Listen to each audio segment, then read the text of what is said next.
صراحة البارح كنت غادي في الطريق وصراحة ملي شفت واحد الحادثة اللي ما كنتش كنتمنى نشوفها من بعد الحادثة ديال الحافلة اللي وقعت يعني في الذكرى السنوية. وقعت هذه الحادثة هذه للأسف البارح.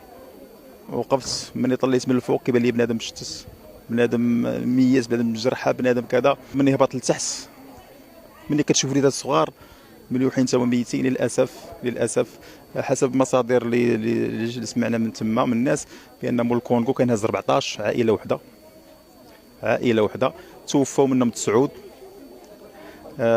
5 العيالات و4 الاطفال اللي كنقدموا لهم احر التعازي بهذه المناسبه هذه. وللاسف يعني منظر خايب خايب خايب خايب بزاف. يعني كتشوف الجثات، كتشوف الجرحى، كتشوف وليدات الصغار اللي كيألموا. واحد المنظر اللي خايب ما نتمنى نشوفه مره اخرى في هذيك طريق الموت للاسف.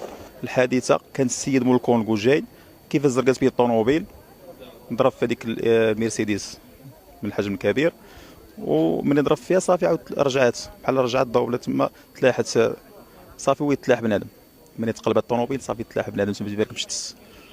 يعني مول الكونغو هاز عائله وحده، عائلته كاينه مرته كاينه بنيته كاين هذا مسكين غاديين ضياف عند شي حد. للاسف هذا الشيء اللي وقع. دابا غادي يخرجوا، دابا غادي يمشيو كلهم ولاد عزوز، 4 في روضه و4 اخرين في روضه، وبنيه دفن في فاسيس.